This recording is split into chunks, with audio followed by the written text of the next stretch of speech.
First and foremost, thank you so much for joining us for this installment of Magically Live, where today we'll be discussing strategies for growing your organization's accessibility practice. Magically Live is a series of events that we're hosting in which we'll take one accessibility topic each time and take a deep dive into it and share ways that we can help. My name is MagicA11y. Thank you so much for joining us today, and I am joined by two of Magic EdTech's wonderful accessibility experts, Erin and Tarveen. Erin, would you like to go ahead and introduce yourself? Hi everyone, I'm Erin Evans. I'm our Director of Accessibility here at Magic, and we are very grateful that you are here today. It's a Global Accessibility Awareness Day. We know you have a lot of options and there's a lot of events going on around the world today, so we're grateful that you took some time out of your day to join us. Tarveen? Sure. Thank you. Hi everyone, myself Tarveen, and I head accessibility practice at Magic. Thank you so much for joining on a very special day. That's Global Accessibility Awareness Day. And we really want to appreciate you guys being here and talking, learning, listening to accessibility, but please ensure and take a pledge that we'll continue to do on day on day. It's not a one-day job that we are here for. So we are happy to support you throughout the year. Absolutely. Thank you, Tarveen. So just some housekeeping before we get started. We'll talk for about the first 25 minutes just on the topic, and then we'll go into a QA portion. So if you think of any questions while we're talking, you can definitely drop them in the QA box and we'll just address them at the end. Closed captions are enabled, so if you need or want to use them, they are at the bottom of the screen. You can just hit the CC button. Alrighty, so we will go ahead and get started. So like Tarveen and Erin both mentioned, today is Global Accessibility Awareness Day, which is very exciting. It's the 11th annual GAAD. GAAD takes place on the third Thursday of May every year, so very fun. You can definitely mark it in your calendars every year. And as you see on the screen, we have the purpose of GAAD is to get everyone talking, thinking, and learning about digital access and inclusion and the more than 1 billion people with disabilities and impairments. And that is directly from the Global Accessibility Awareness Day website. If you want to get more information, the link is on the bottom. So Global Accessibility Awareness Day was first started in 2011 by a man named Joe Devon, who was a web developer. He wrote a blog about the importance of digital accessibility and establishing GAAD to raise awareness. And there was a man, Jennison Asuncion, who saw his blog and really agreed with him. So they banded together to create and grow GAAD over the last few years. So like I said, this is the 11th annual GAAD. Some other information that's on their page. In 2020, WebAIM analyzed 1 million homepages for accessibility issues and found that 98.1% of homepages have at least one WCAG 2.0 failure and an average of 60.9 errors per homepage. So that's a lot. So our goal is definitely to minimize some of that and make it just a little more usable for everybody. Okay, so we will look at our agenda for the day. First, we're going to talk about beginning at the beginning, and then we'll talk about understanding accessibility maturity models, defining your goals, then we'll talk about prioritizing those goals. We'll talk about challenges to overcome, the importance of advocates within your organization, and then we'll move on to our QA session.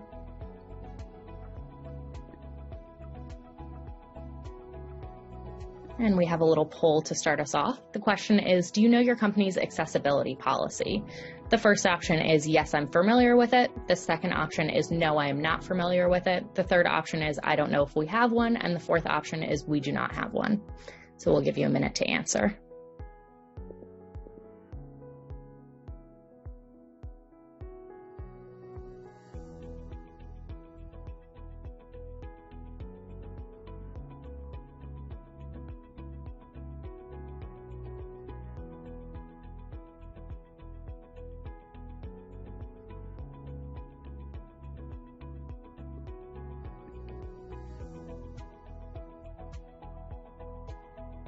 All right, and it looks like most people know that their company has an accessibility policy and are familiar of it. Some people have chosen the other answers. We don't have one, I don't know if we have one, or I'm not familiar with it. That is okay. That's why you're here, so we can help you and get started where we're going to begin at the beginning.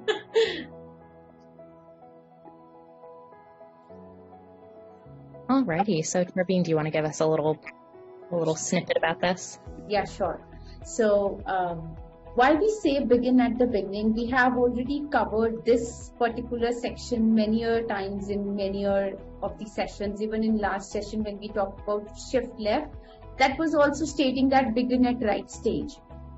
It's a journey, but we need to pick up the place where we approach at a right stage, where we save on effort, time, and our end result is really wow, and it's compliant. That's why we recommend begin at the beginning. So some points to be included when we say begin at the beginning, what needs to be done. First of all, stop, analyze where are you, and then get your products rated by evaluating them and seeing that from a compliance standpoint, I have this score for my product. Once you are done with that, establish your accessibility guidelines, establish your processes, have your company vision aligned, and then set up the goals for yourself. Don't run or rush towards achieving the goal. It should be a step-by-step ladder. So plan and process your goals so that you can reach and make that happen. So that's why we say begin at the beginning, but these are the steps you need to follow to start from the scratch, or begin from a stage where you are and reach at a stage where you want to be. Yeah, and to add on to that, to the stage where you are is your beginning, right? So some of the participants on here, we saw that you guys already have some accessibility policies in place, and that is great. And that's your beginning, right? And then some are just really starting and don't know where to start, and that's your beginning. And everybody has a different beginning, and that is okay.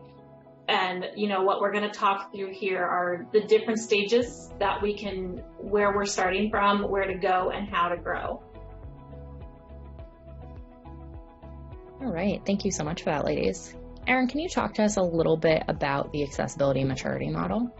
Absolutely. So the model that we are going to be talking about today comes from the Accessible Technology Charter, which was developed by the Business Disability Forum's Technology Task Force. There are different types of models like this and different frameworks for how to build accessibility practices, but this is the one that we're choosing to talk through today. And this one has 5 different levels, where the first one is informal, where there's no documentation or processes in place. The second one is defined, where your practice is documented but not actioned or completed all at once. The third level is when it's a repeatable, and processes are established and things are done consistently. Level 4 is managed, where processes are monitored, improved, business as usual. This is part of your day-to-day practice. And then Level 5 is, the top of the mountain, where you are doing accessibility, you're innovating, improving, and sharing. And as we go through the next few slides, we're going to dive into each of these levels a little bit more. But this, as a framework for you, is how you can kind of measure where you are now in your practice and where you want to go. So let's go through. All right, Tarvin, do you want to start at level 1? Sure. Thank you. So thank you, Erin. And as Erin has already stated, we have 5 different levels, and all the slide will be categorized into 3 sections. What are the characteristics of that level? Which growth mindset you need, and what is the true example? The true example will help you relate to where are you in your journey. And you can ask any question in the chat box if you have specific to the level. So level 1 is the informal level. Why we say it is an informal? Informal means you don't have any established process or best practices in place. You don't have your internal and external communications being established in an accessible manner so that they can be accessed by all. And you lack a formal process. I would say a COE is missing in your org. What growth mindset? This is just step 1. You are nowhere in the entire journey right now. So you need to go up, speed up. You need to research, report, and share. So don't get scared or don't make noise, but plan. That's what you need to do if you are at level 1. A true example is that you are a part of an organization where you end up receiving the non-compliance statements or the tickets from end user. You ensure you end up responding, but you don't have a process in place. You don't try to make your products accessible begin at the beginning. So that's what level 1 informal stage is. Erin, do you want to add anything to it? I was just going to say that we've all started at level 1. Even if you're not still there, this is where we've all started. And you may not have been with your company when they started at level 1, or you might be the igniter at your company. And, the only place to go is up, as Tarveen said, and it's really about understanding what we need to do and learning on how to get there, which takes us over to level 2, which is the next slide, thank you, which is defined. So this is where we've done our homework and we've done the research, right? So you have some processes documented, you are ready to try them. You may have done a pilot with these projects, but you're just getting started. Those plans are in place, you've done some research, you've done some share outs with some team members, you're working towards how to make this an everyday practice, but you're not there yet. The growth mindset is there's no time like the present, right? Every day is an opportunity to learn something and implement and make a change. And that's what's happening during this phase of this model. You've got the plans in place, you're trying things out, you're gonna see what's gonna work, and you're ready to go. So from an example here is, organizations where, again, you have all of your documentation, you've thought about how you're gonna do this and who's gonna be accountable and how you're gonna execute it, and now is the time to take the action. And this is a place where you're ready to go, but you need some more help and you need to figure out what do you do next. Tarveen? Yes, I think absolutely rightly covered. This is the place where you start stepping up and reach at a level that's the next level, the most recommended one to be at. So we'll be talking about that level in the next stage. Level 3 is repeatable. When we say repeatable, this means that you have everything established, actioned upon, you have processes, policies in place, and the best thing is that your company vision statement is established at this stage. So when we say company vision statement, it is the place where you will have guidance throughout your process. No one can stop you if you are at this stage. No looking back. Trust me. This is the best place to be at because you have gathered the knowledge that is required for your growth. So knowledge is key, and at this stage you have the knowledge. Now you just need to execute it. And this is, as it's greatly written, that this is the great place to be at. So what is the true example that organization consistently integrates accessibility throughout product development lifecycle? They ensure that they have people, they have processes, they have documents, everything established to manage and deliver. It takes time to get between the levels, and I think that we probably should have mentioned that at the beginning, but these don't change overnight. It will take time to get to this place of a repeatable processy, having established roles within the organization, established documents and processes that are moving forward. Having those tools in place is really important. Oftentimes, when we're thinking about accessibility, we think about it from the perspective of our end users, our clients, the products that we're building or we're creating. This is also the time where that focus, the outward focus is there, and people start to look inward as well. And, you start to evaluate what are some of your internal policies and your internal tools and practices, because you've established some good practices that are supporting the business of what you are selling and what you're delivering to your clients. Right. The next level is the managed level. And this is where accessibility is a thing that happens, and it's just part of the way the work is going. It's business as usual. Your organization has criteria. You have responsibilities listed in your job postings on accessibility expectations, knowledge, information, you are able to share your information and what you're doing within the organization. More than one person or one team is there speaking knowledgeably about accessibility. Typically, you'll have your accessibility policy, your statement, and again, that focus on internal tools, internal development, as well as what's happening externally. The growth mindset here is the excited, we're doing it. What else can we do? Where can we improve? How else can we grow? And I think that that's a really important thing to keep in mind as we often talk about accessibility being a journey. It's not a once and done. It is always something new and ways to grow. And when you're in this sweet spot of having accessibility as part of the work you're doing, you're able to look and continue to see what else is out there and how else to improve. An organization here has been building their practice for a few years. Again, it's not overnight. It will take time.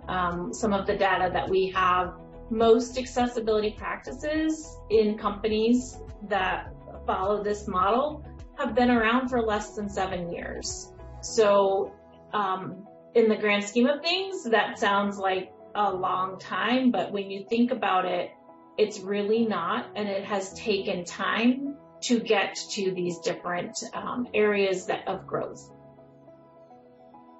Rightly said, and Erin, as you have reiterated many times that it's a journey, I would like to say that it's a learning at every stage and every day. And accessibility is a journey which needs commitment and continuous learning to grow. So that's the key from accessibility standpoint, because you come across a new problem statement to be solved, ensuring compliance every day. Every content, every platform, every feature has its own nuances. So that's what the journey is. Level 5. Level 5 is the best practice. When we say the best practice, it is the stage where we have everything well established and we are ready to support the world with our learning, ensure the knowledge is being passed on. And the organizations that are at level 5, trust me, they aren't stopping. They don't think that level 5 is the end goal. It is the new beginning where you end up setting up new benchmarks. You aren't stopping. You go extra mile to resolve and see what can be done. As I talk about today, we have a new problem statement in hand. What AI can help us in accessibility, what benefit we can add on, what additional we can do. So organization as level 5 have started thinking and investigating how this can be a game changer for us in accessibility. So this level is where the leaders are in, and I appreciate all the information that they put on the table, they talk about, and they have learned all of this in a given time. It is not a one-day journey. As Erin said, it's been a 7-year-long journey. 7 years means 365 days into 7 years. It's a big, long journey, trust me. But end of day, you are at a place where you can talk about billions of people and ensure their needs are being met. It's really important too to remember, no matter what level you're on, there's no such thing as perfect. Everybody has the ability to make mistakes and grow from those mistakes. You know, you could be in a company that does have great practices in place, you are the leader in the space, and you still have missteps, and that's okay. When we're talking through this model, it's showing you how to grow and what those characteristics are, but nowhere in this is to say, we're perfect, we aren't growing, we aren't doing more. And I think that's really important to keep in mind as well, because just like everything else, there's always room for improvement. So before we move on, we want you to take a minute and think about your organization, your company, and our next poll is here to help you evaluate where you think you guys are. So which of these stages of the accessibility maturity model that we just went through do you feel your company best aligns to? And there's no wrong or right answer. So they again are informal, defined, repeatable, managed, and best practice.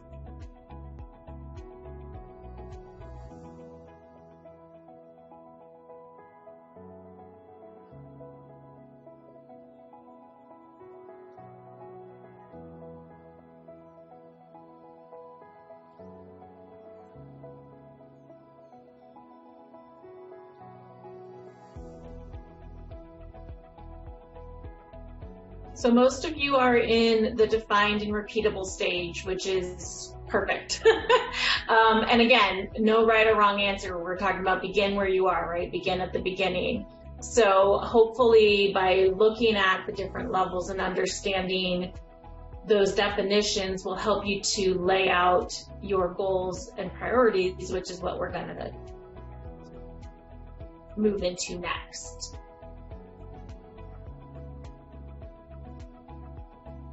The next line talks about define your goals. Now, why we say define your goals, whatever stage you are at from accessibility maturity model, the 5 stages that we have talked about, it's okay. Just take a pause, reflect upon which level you are and what level you want to be by X date. So don't rush towards like, I need to be at level 5, but move step by step, plan with the date, so that you can celebrate your achievements.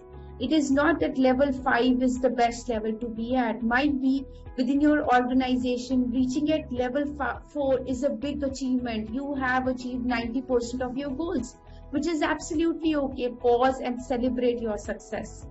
Define your company vision, because company vision, as I already said, it helps you resolve many of the problem statements that you will not think of. So once vision is aligned, you know where are you progressing. Monitor your progress so that you don't end up losing or falling a step behind. Track on the dates and plan your next quarter. The quarter by quarter growth will help you reach at your desired levels. You would know your gaps, you would know your progress, you would replan the way we do for a sprint planning meeting. So that's what we should be doing.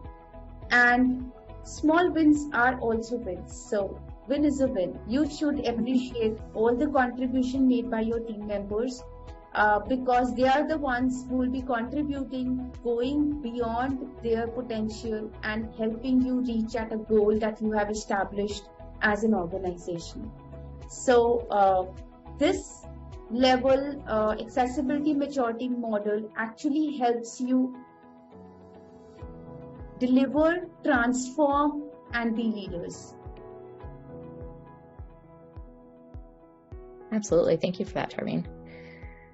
Erin, do you want to talk to us a little bit about prioritizing our goals? Absolutely. So it's important to understand what your goals are, and you're going to have a lot of them, and they're going to be all over the place, and that's good. So then you need to, look and see what is the top priority. And from a digital accessibility space, let's think about, I have a website and I know that it has some accessibility gaps. So where do I start? Right? So what are some quick wins when you're thinking about your priorities that you can achieve? And by a quick win, that's something probably within 6 to 12 months. And the example that we have added here is maybe it's adding alt text to all of the images on your website. That will improve the navigation abilities and understanding abilities for your screen reader users right off the bat. That's an improvement. That's a quick win. Maybe it is just thinking about your internal documentation and putting together best practices that you guys have learned about and that your different teams have worked through, and you can collaborate and say, this is how we believe the best way to approach our production team, our design team, our development team, and working in accessibility standards throughout that. Those are things that you might want to do first because it's going to have a big impact.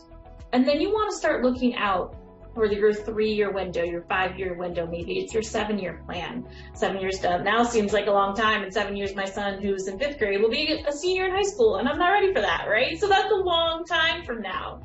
But when you're looking at that, we know there's going to be changes. you know that in 3 years, set a goal for yourself that, let's say you guys want to have a procurement policy in place for all of the products that you're bringing in and you're using internally. That is a great 3-year plan. What does that look like and how are you going to achieve it? And then when you're going out to a larger plan, you want to keep in mind, what are the new technologies? Tarveen already mentioned the massive impact and rise that artificial intelligence has been having in recent months. So how will that impact the world of accessibility? What are you thinking about in that? And these are all important when you're taking that list of goals that you have together and pulling them out to figure out what's the best way to get these done. One important thing when you're doing priorities is being open and flexible to change. Change is the only constant, right? Things are always going to change. There's always going to be a curveball thrown in, and it's very unlikely that your roadmap is going to be a straight line. But that's okay. Having the goals and the priorities laid out will help you as you're embedding them into your larger company goals as you move forward.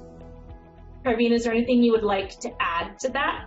No, I think, Erin, it's beautifully covered. Yes, it's a journey, and prioritization of any item that you pick up will depend on the needs of your product.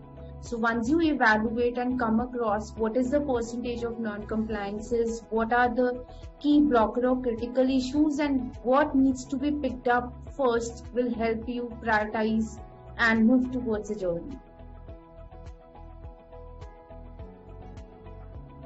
Next slide is challenges to overcome. I know this is not an easy job to do, but yes, still we need to overcome our challenges to reach the goal that we have established for ourselves. So foremost thing is to define the budget. So once you have budgets, you know what you need to invest on and what needs to be taken care of. So defining budget will help you avoid further delay in implementing the level that you want to be at. Define staffing needs. You need to have proper team available, designated to perform accessibility tasks, whether it's accessibility developer, engineer, a native tester, people with disabilities, or a consultant. What benefit it puts on the table when you hire a consultant. Consultants have a real good experience and exposure around the complex problem statements in accessibility. Might be you end up investing a lot of time in a problem or a issue that you come across, whereas your consultant will be able to resolve you within seconds or in couple of months. But having them in the system will help you build up more valuable outcome and with the best practices in place. And the last one, I know, resistance to change. We all as a human being don't end up responding yes whenever we say this is the change coming your way. Whether it's transforming from a Google to a Microsoft, we still say these are the positives, these are the negatives. So the accessibility is a much bigger change in the organization. So what you need to do is move step by step, have people build awareness around why accessibility is important, what benefits it put on the table, and foremost important thing is how it is related to the personal and professional growth of a person. Once people are able to understand and relate to, they will automatically love to contribute in accessibility. That's what I have seen in my journey. Yeah, and I would just like to add, on paper, this looks very simple, and we know in reality it is much more complex, especially the first 2 bullet points here on defining budgets and defining staffing needs. That is a complex conversation, and we could do a whole session on, getting buy-in from your executive leadership and top-down support and all of that to make accessibility a priority. So we know that this is a team effort and you're just one person or part of a team, and the expectation here is it is something that will take time, and it does take a coordinated effort, and it takes a commitment, right? And going to the last bullet point of the resistance to change, for some people, it's not something that accessibility may not be something they want to address, or they think we're doing just fine. It's not impacting our users. And, that isn't true. Accessibility benefits everyone, and we've talked about that before. So when you're looking through these and trying to, work through your plan and think about it, we know the challenges are much more complex than what they look like on page, but, stick with them and keep doing your best to make those positive impacts and celebrate those wins as you get them. Absolutely. Anjali, I know we've had you be very quiet, unfortunately, but what about this last poll? So let's think about your team at work. Anjali, can you share with us accessibility champions? And I can't read the poll right now, so can you share that with us? Sure. So the question is, who is involved in your accessibility champions group? Select all that apply. The first option is product managers / owners. Second option is C-suite. Third option is engineering. Fourth option is product development. Fifth option is sales and marketing. Sixth option is other. And the seventh option is we do not have any accessibility champions group. So we'll give you a minute to answer that. And it is a select all that apply, so you can select more than one.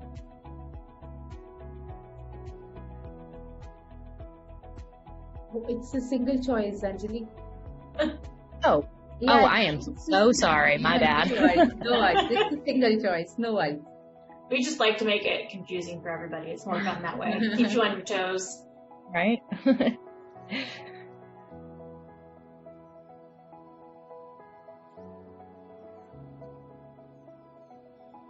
All right. So we got a lot of project managers / owners, a lot of other, a lot of sales and marketing, and a lot of we do not have an accessibility champions group. Which brings us into our next slide. So here we will talk about the importance of advocates and having them within your organization. So it's really important to have people within your organization who are passionate about accessibility and equality to push for advancements within accessibility and explain to other people why it's a priority. Accessibility champions help to build a vision and align implementation strategies. They help to sustain ongoing commitment to accessibility, and they help to lead the adoption of an accessibility maturity model.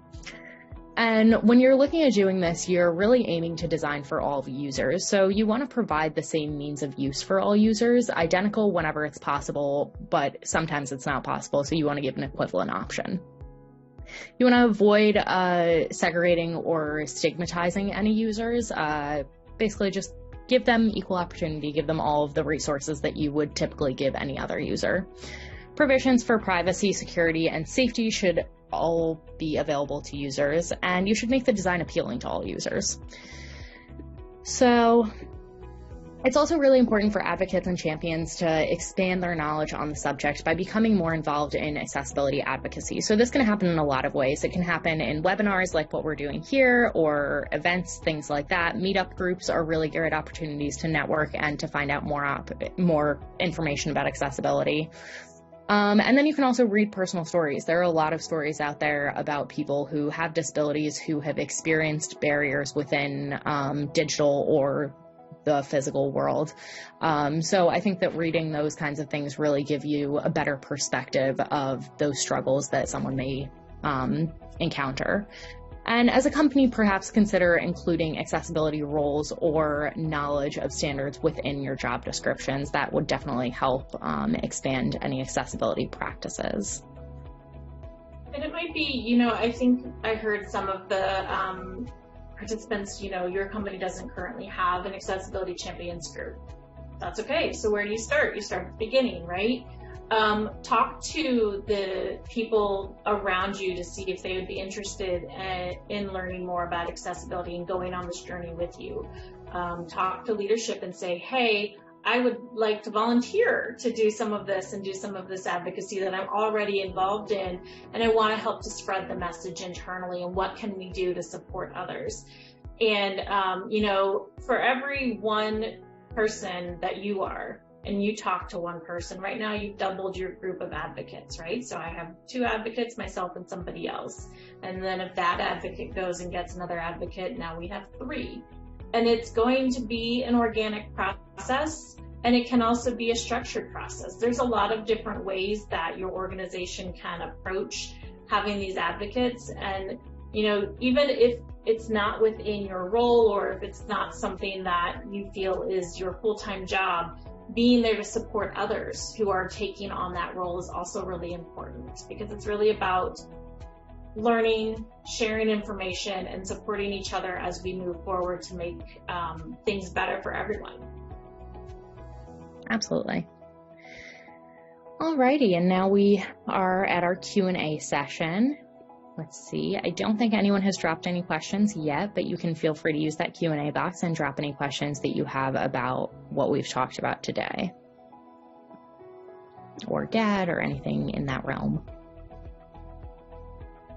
Or we might start doing karaoke. Just kidding. Fun too.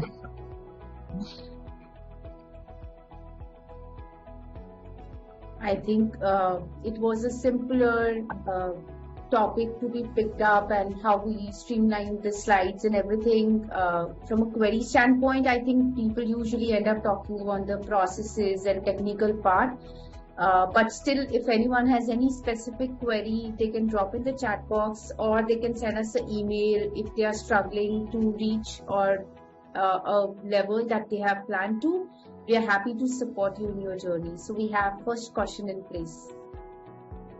Yes, someone anonymous asked, how can I show the importance of applying budget to this effort? That is a great question. So the first thing, well, there's a lot of different things you can do.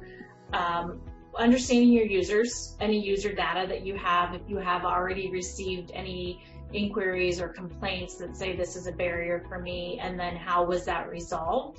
That's one place that you can take that ROI perspective. Another place is do an audit. You know, invest in an audit in a pilot program, something that might be either a high visible program or a high priority program, and just find out where you are. And then take that data without necessarily having to plan to fix anything, which is always good, but take the data and say, these are barriers. These people that are our users are actively unable to get to this content. We need to fix this so that more people can use our product, can buy what we're selling, can do whatever it is that your company is doing. The best place to start is understanding your users and your data. That will give you a conversation, because typically when you're talking budgets and investments, those are data-based decisions. Do you have anything to add on that, Tarveen? No, I think you have covered it well, Erin, and budget plays a very vital role. If you have budgets in hand, you can plan, you can strategize, and you can deliver. So you need to make sure your CX suite knows that why this is important, how it will benefit. When you associate dollar to any of the tasks you do, it's easy to make people have budgets for that task. So you need to make them understand, considering you own the accessibility responsibility, you need to make them understand what value it brings on the table. Whether it's in terms of branding, it's in terms of the business, in terms of growth. So I think that can easily be achieved in that case. All right, thank you for that, ladies. Our next question is from Anita, and she asked, do you have any examples of accessibility statements I learned well from modeling? Yes, so we have some samples that we can share with you, Anita. Also, the W3C website has some samples as well. We'll happily follow up with you separately and share some of those examples that we can, if you want any support in building yours, we'll definitely be available for that too. All right. And I saw some questions pop up in the chat as well. Yes, the first one. Yeah, go ahead. Sorry, Anjali. Okay. No, you're okay. The first one is from Pablo. He said, how to persuade C-level when they are still not aware of accessibility business case and they tend to focus in short-term results. Yeah, that goes back to data. It goes back to data, it goes back to research, it goes back to maybe even some competitive analysis within your market. Everybody has different markets, but the accessibility information, like Anjali mentioned earlier from the WebAIM report about the inaccessibility of websites, and 98% of homepages have errors. That's a place to kind of raise the red flag. Again, looking through your own content and saying, these are the barriers that we have in place, and by removing these barriers, we will then open up our product or our design or whatever it is to more people, and that will bring in potentially more revenue. And also understanding that people with disabilities make up 20% of the world's population. That's a large pocket of consumers, and that's a lot of money in different arenas that, taking that information, taking that data to your C-suite and saying, this is why this is important. And certainly, Pablo, we have other resources, and as I mentioned, we probably could do a whole session just on the buy-in at the executive level and how to help persuade and get this message of importance out for everyone. Absolutely. And just to reiterate what Erin said, if you do have that level of accessibility, it's kind of a differentiator for you, and people with disabilities do make up 20% of the population. So if you have that differentiator, you likely have them on your side versus a company that doesn't. All right. And a question from our lovely Donna. She said, while I understand there are guidelines on accessibility, do you feel it should be larger, state or federal level rules or laws? And would it make it more likely that nobody would be left behind at the school level? So in the United States, there are state and federal laws. You've probably heard us talk about the Americans with Disabilities Act, and specifically in the education system, the alignment to Section 508. So it is a federal law that students with disabilities have equal access to the content, to the facilities, and from a legal perspective, to be in compliance with Section 508 means you are looking at your WCAG compliance, your digital assessment compliance. So those laws are in place. Personally, yeah, I think it should be it should be a law everywhere and in all countries, but I do think that those have started. The ADA has been around for 32 plus years. So definitely there is progress. And it's not just in the United States. There are other countries that have similar laws, similar regulations, and that actually is what we'll talk about in our next session, but we'll plug that in a little bit. Absolutely. And just to add on this one, yes, the few states in US like Texas, California, Florida, they have very strict laws of adoption, specifically for schools. All the K-12 need to cater to the compliance, then only the adoption will happen. You might end up losing the business if you're not compliant. So I think by playing that role by the states, we are ensuring the education is being passed on to all the kids. Absolutely. Thank you for that, ladies. All right. Heather asked, I am part of an organization with an accessibility champions ERG, but not an accessibility policy that I can find. My particular unit is trying to find how to get started in developing a policy just for us because there isn't guidance from higher levels. When you say research, where do you even start? Right now, I am the only person doing this work for a 5-person team with a really large organization. That is a great question, Heather. I've been in your shoes, and the best place to start for me was social media. And by social media, I mean Twitter, LinkedIn, looking up accessibility, going to WebAIM, and going to the W3C, and understanding the basics of what is accessibility, why is accessibility important. And I don't know, where in your organization you sit, but then thinking about what can I do within my team to make us more aware of accessibility, and start small. Think about when you're formatting an email, and if you're using Outlook or Gmail, whatever, you have built-in formatting tools. So making sure that if you're sending something with a to-do list, that you're using the bulleted list or the numbered list formatting toolbar. Little things in your daily way of you doing, presenting your actions in an accessible manner, you will start making that a part of your daily how you do things.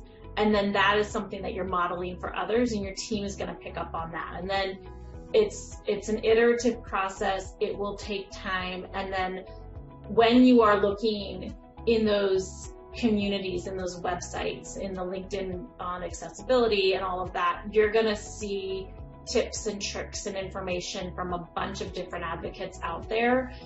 And just by spending even 10 minutes a day trying to gather some of that information, writing it down, you'll start to find your way.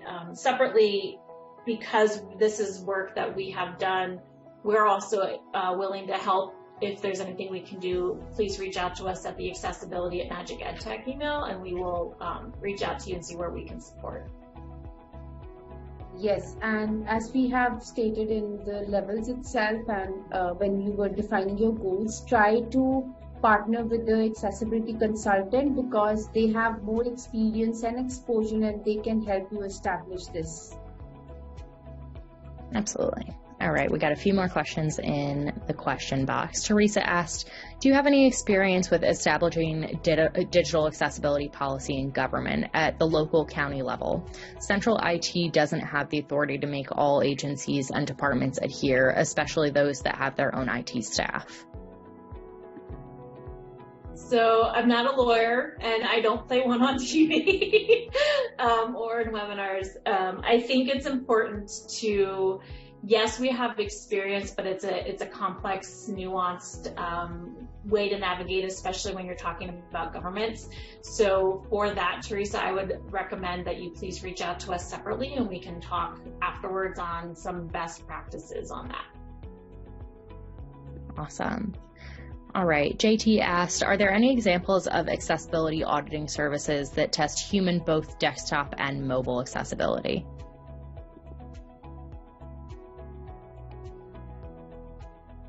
Oh, Tarvina, I was waiting for you to come off mute.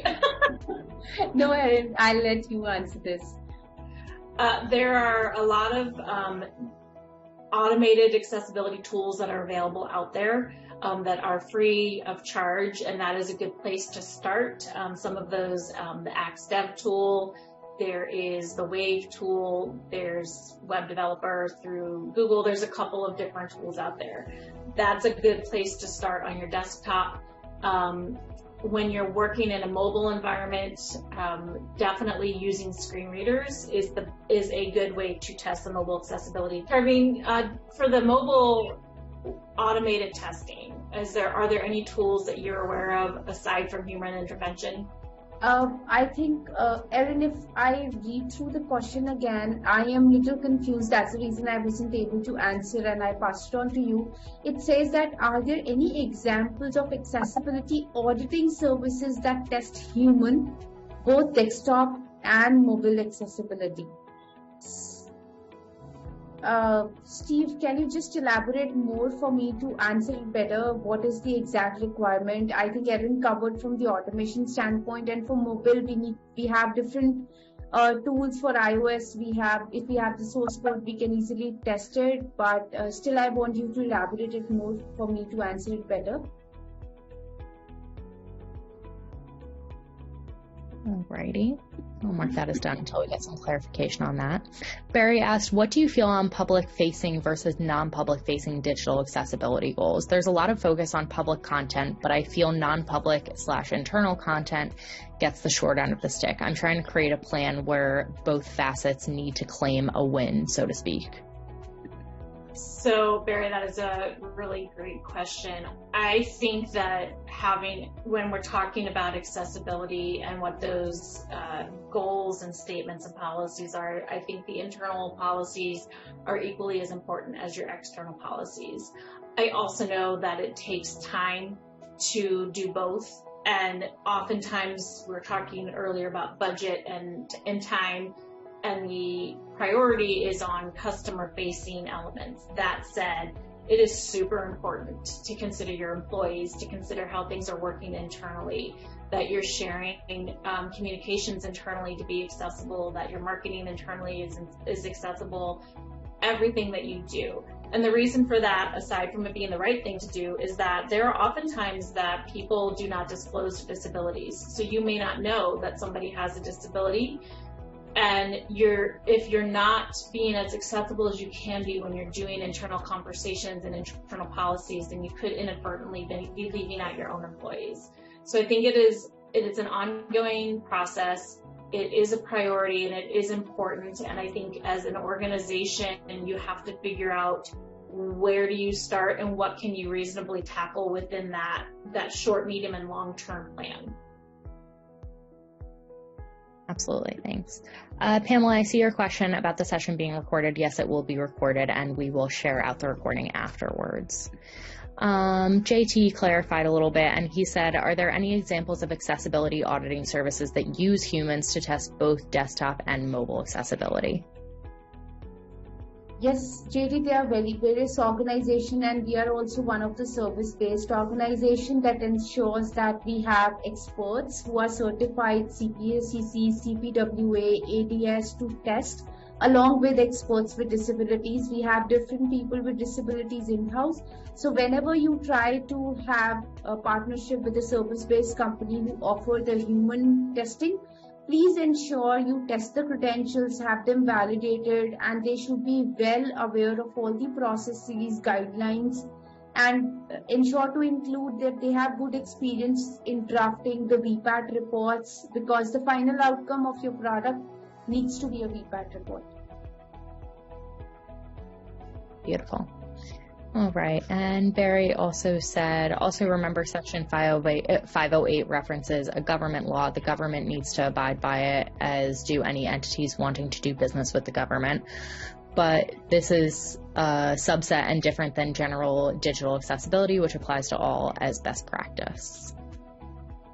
Yeah, and I think that was in relation to the previous question that Barry had asked.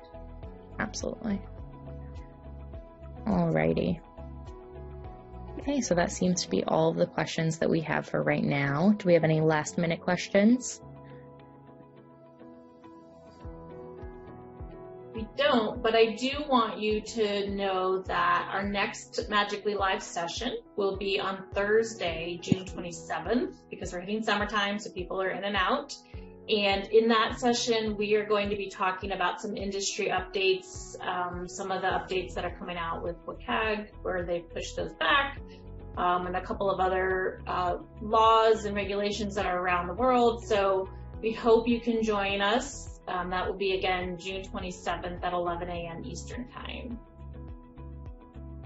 And just to wrap up, thank you again for all of you who have joined us. Happy Global Accessibility Awareness Day. Go out there, hit your social media, see what you can find. If you use the hashtag GAAD, you'll be able to find a lot of events and a lot of information that people are sharing specifically for today.